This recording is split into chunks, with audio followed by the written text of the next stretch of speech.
But first, our Prime Minister today gave a speech at the National Press Club that turned into a train wreck. Now, it wasn't all his own fault. The bias of many journalists there was really astonishing. Let me tell you, it's not just politicians letting down this country. But it raised this question for the Liberals. Can they really win the next election with Scott Morrison?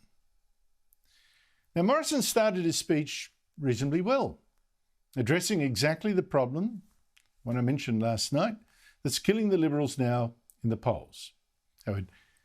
End of the year, last year, promising voters a great summer free from COVID fears, only to have the virus hit us harder than ever.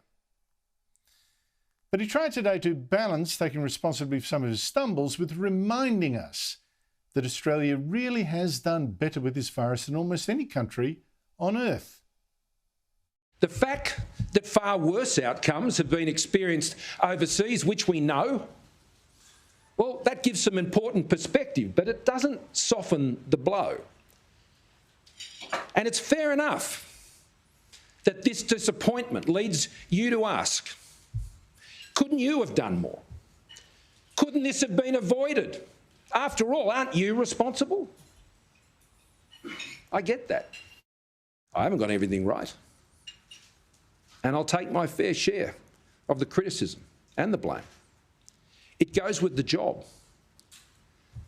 But so does getting up each day, dealing with the challenges, staying positive, and believing in the strength and good nature and resilience of the Australian people. And above all, never giving up. Now, Morrison did admit he'd overpromised this recovery, but he does have a good case that we do have incredibly low unemployment. Growth is pretty good. We've had close to the lowest death and highest vaccination rates in the world, and that couldn't have all been blind luck. Now, it's true there were mistakes, absolutely. I mean, I've mentioned them. But which government anywhere has reacted perfectly to this unprecedented crisis? And yet Morrison today is under such criticism that he knew he had to do a mea culpa. He had to admit to specific faults because this country now does demand scapegoats. He picked two obvious errors, being too slow with the vaccine rollouts and too slow to see the Omicron challenge coming. And I don't think as we went into the summer, I think we were too optimistic perhaps. And we could have communicated more clearly about the risks and challenges that we still faced. And I think in raising those expectations about the summer, that we heightened the great sense of disappointment that people felt. If I had my time over, I would have put it under a military operation from the outset and not later in the year. Yet none of that was enough self-criticism for the journalists there today. Some seem to want Morrison to go further, say he was a complete bastard and an utter failure. And it all started with the chair of this press club event, ABC political correspondent Laura Tingle, who's long been a hater of Morrison and the Liberals, accusing him on tweets of bastardry and all that kind of stuff, asking Morrison to say sorry for all the mistakes he's ever made as Prime Minister, including ones that she'd thought of, real or not. Do you want to take this opportunity to actually say sorry for the mistakes you've made as Prime Minister? Not just about COVID, everything from going to Hawaii during the bushfires through to not having enough rapid antigen tests in place, even as you foreshadowed the switch to a greater use of them, and for failing to live up to your pledge to hundreds of thousands of people on the NDIS that you would make sure the scheme was fully funded, uncapped and demand-driven. And will you apologise to people who've had, the hundreds of people who've had funding arbitrarily cut under the scheme? Well, thanks for the question.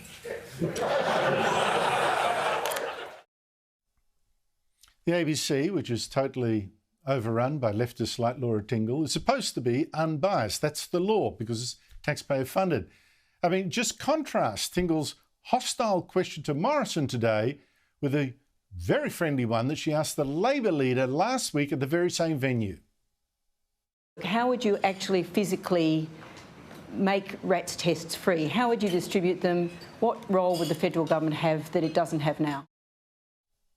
And it didn't stop there. ABC political editor Andrew Probyn also attacked Morrison today, accusing him of dragging down the Liberal vote. You are a drag on the coalition vote.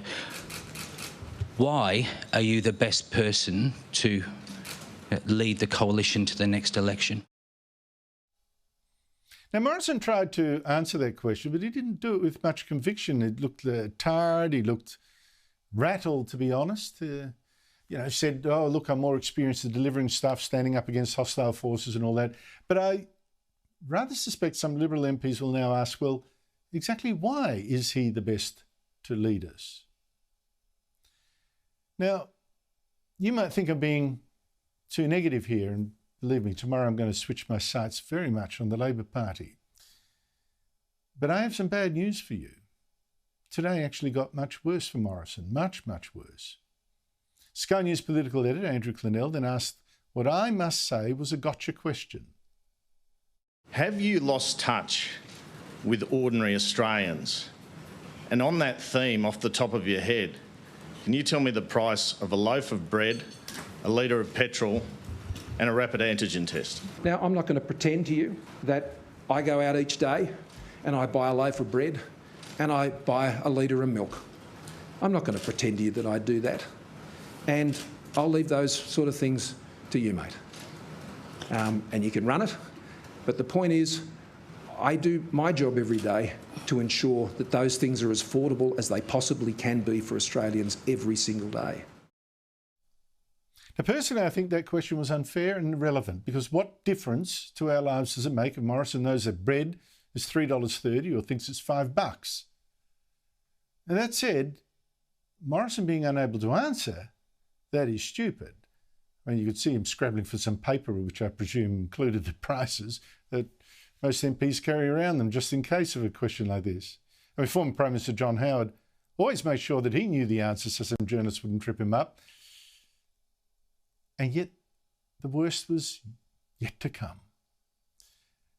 Last night I mentioned that Channel 10's Peter Van Onselen, who's now said he should never have criticised Grace Tame publicly for being so childishly rude to Morrison in the Australian of the Year ceremony, that he should have kept his mean opinion to himself. Well, today that same Van Onselen thought there was no need to keep to himself much crueler opinions about the Prime Minister. And he staggered Morrison with this surprise attack. I've been provided with a text message exchange between the former New South Wales Premier and a current Liberal Cabinet Minister. I've got them right here. In one, she describes you as, quote, a horrible, horrible person, going on to say she did not trust you and you're more concerned with politics than people. The Minister is even more scathing, describing you as a fraud and, quote, a complete psycho. Does this exchange surprise you? And what do you think it tells us? Well, I don't know who you're referring to or the basis of what you've put to me. But I obviously don't agree with it. And I don't think that's my record. Have you ever seen the Canberra media pack be anything like that hostile to any Labor leader that you can think of? Ever? I tell you, today was a disaster for the Prime Minister. Again, not all of his own making, but I do want to make a couple of points about it. First, Scott Morrison in his speech today actually announced a huge new project to make Australia stronger and less reliant on, say, China. Boy, do we know we need that. Remember how we couldn't get protection equipment during this virus because of China? He announced $2 billion to encourage and commercialise Australian inventions to stop those inventions being shipped overseas. The journalists were not interested at all on this very fundamental addressing of our future. They didn't ask a single question about it. Instead, Morrison got questions about why are you paying politicians money to sleep in homes or flats that are bought in Canberra, this when they're not at their principal place of residence. Why are you doing this when nurses are doing it tough? So Morrison has not just lost the media, they're out for his blood. And the Liberals today are paying especially for having too weak for years now to force the ABC at least to obey the law and be fair and balanced. The ABC is now going for their throat. And I'd go further that Morrison now, I don't think, can cut through the barrage of media hate with a message that actually sells itself, policies that sell themselves. His message is being drowned out. And the last thing, those text messages that Peter Van Onselen read out, they make very clear that the Liberals have been in power for so long that a number of them, a lot of them, have got damn lazy. Too many, especially in New South Wales, are busier fighting each other than fighting Labor. And the question now is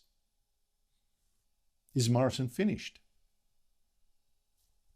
If so, is there time to replace him? Now, I think the Liberals should actually back him or dump him.